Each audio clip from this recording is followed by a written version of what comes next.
Now, I'm excited about this one. This is going to make history. Our next guest, a poet, writer, filmmaker, educator, photographer. I'm leaving stuff out. Brother is amazing, and you are in for a treat. I'm in for some trouble, and you're about to find out why. Mr. Jamie DeWolf.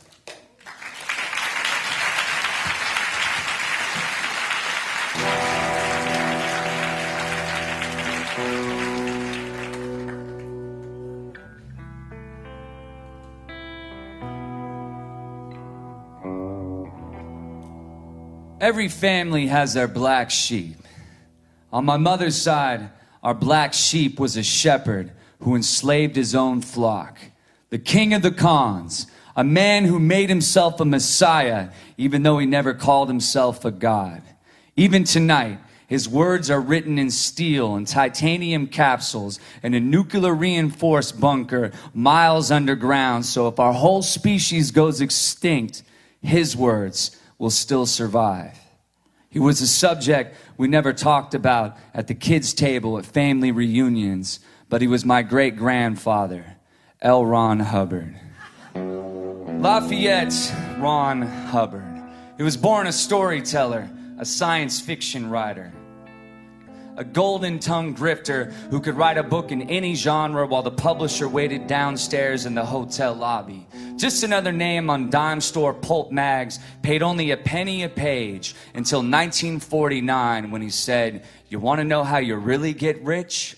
You start a religion." A year later, he kept to his word, wrote Dianetics, transforming science fiction into fact, until you could pay to flatline your mind for a fee. Overnight, he went from pennies to a profit, until the world demanded to see his evidence. But L. Ron knew if you don't have facts, all you need is faith. So he turned his science into a religion, and Scientology was born.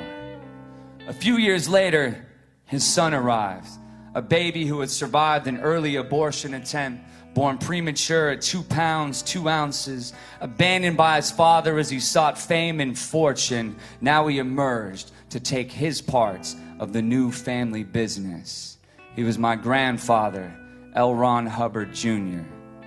Carrying his father's name in his red hair, Junior became his right-hand man and was a devout disciple and a believer, helping him to construct the church. And it took him years to realize he was only another accomplice.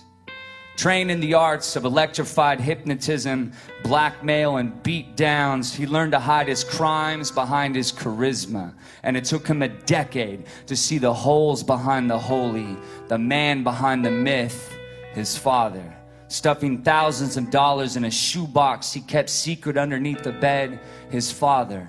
Burning incriminating documents before dawn, his father. Escaping criminal charges as he ran from state to state as Junior watched his family and friends' brains washed, banks broken.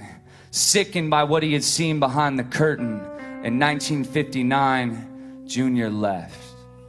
But his father always understood retribution better than redemption, and he stalked his son with wiretaps, break-ins, and death threats. My grandfather coming home to photographs of his children in his mailbox, playing on playgrounds, alone and unguarded, to remind him the eye of the pyramid never blinks.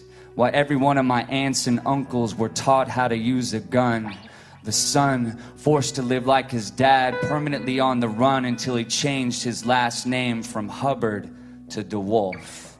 A lie to protect him from ever having to tell the truth. When your father has created a religion in your lifetime, there's no sun big enough to ever escape his shadow.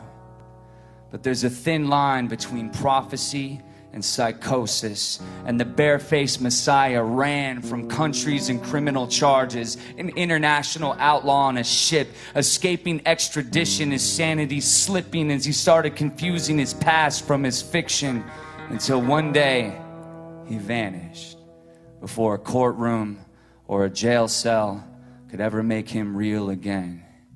Junior, now buried under debt, tried to flush his father out of hiding to write him a check. So he litigated the Holy Ghost to prove he still had flesh. The son took his war public to scrape the idol's gold down to rust. Junior, now a dying diabetic with an amputated foot, buried and battered from a decade of lawsuits against the man who carried his same name, until the day his dad died in hiding, cremated the next morning, leaving only a legacy of ashes. The church gave the son one final offer: arrest your tongue, swallow the truth for one final check, or you and your next of kin will face a lifetime of threats. So he signed away his silence and took his secrets and 2 heart attacks to his grave. Another victim the church stopped pretending to save. On Thanksgiving, in a house a self-made God paid for, his great-grandchildren never said his name. He was the one God we never gave grace to. One day, my grandfather led me to a bookshelf and showed me volumes of his father's works.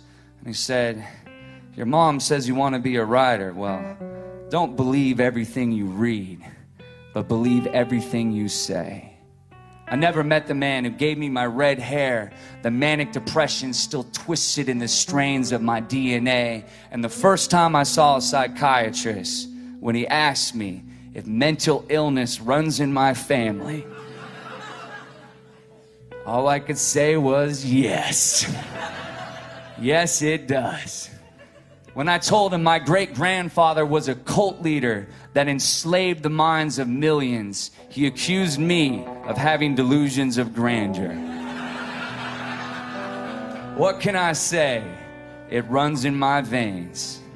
I've been in secret to L. Ron Hubbard Hollywood life exhibits, where his latest victim leads me on a tour of a life he never led, my family written out of existence.